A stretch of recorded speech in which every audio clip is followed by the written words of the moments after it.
راجل لطيف. احنا كنا امتى في سلطه. احنا كل اللي مارسناه قبل كده، عشان مثلا نتكلم بقى على الارض، يعني كل ما مارسناه من قبل هو نوع من اعلان ما عندنا.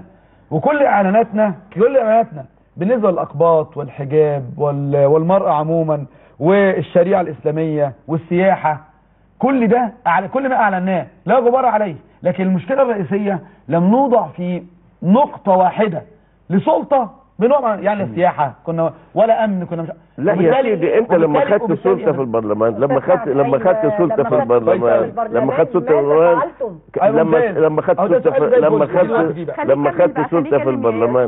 سلطه في البرلمان مارست عكس ذلك وكوشت واخصيت وعملت كل الحاجات دي. طب ممكن فباختصار انا مش عاوز دلوقتي ان انا المساله مش تشهير بجماعه الاخوان المسلمين. انا بقول يا جماعه الاخوان المسلمين افهموا انه في تخوفات، تفهموا انه المصريين عندهم تخوفات منكم وانكم مش بريئين تماما. ما فيش. وبالمناسبه لا انتوا جماعه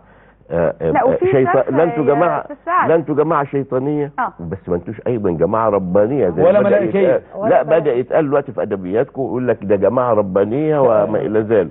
فلا انتوا جماعه ربانيه ولا انتوا جماعه شيطانيه، انما تفهموا تخوفات المصريين من ده. مصر دولة اكبر من الاخوان المسلمين واكبر من الشيوعيين واكبر من الناصريين. مصر اكبر مننا جميعا. وبالتالي احنا وفي حاجة اسمها الهوية المصرية، الروح المصرية. ما تجيش بقى انت عاوز بقى تفرض لي تحط حجاب على رأس مصر.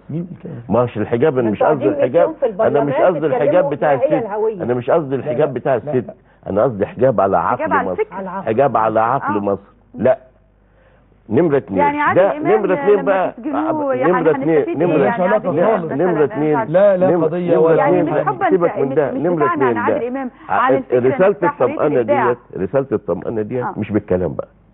الآن وقت الاتفاق السياسي على نقاط محددة، والزملاء من الصبح قاعدين صوتهم اتبح في انه في عندنا اجندة كاملة تبدأ بالنقد الذاتي على الممارسات الغلط وتنتهي باتفاق واضح المعالم على الفريق الرئاسي، على الدستور، على كيفية انهاء فترة الانتقالية في اقرب وقت وباقل تكلفة، على العدالة الانتقالية، على الاجندة بتاعت الثورة نفسها ازاي هنحققها بسرعة. يعني انت قلت نقطة مشجعة جدا في الكلام، ان احنا بنبحث دلوقتي دمج البرامج ديت بحيث ان في برنامج للثورة.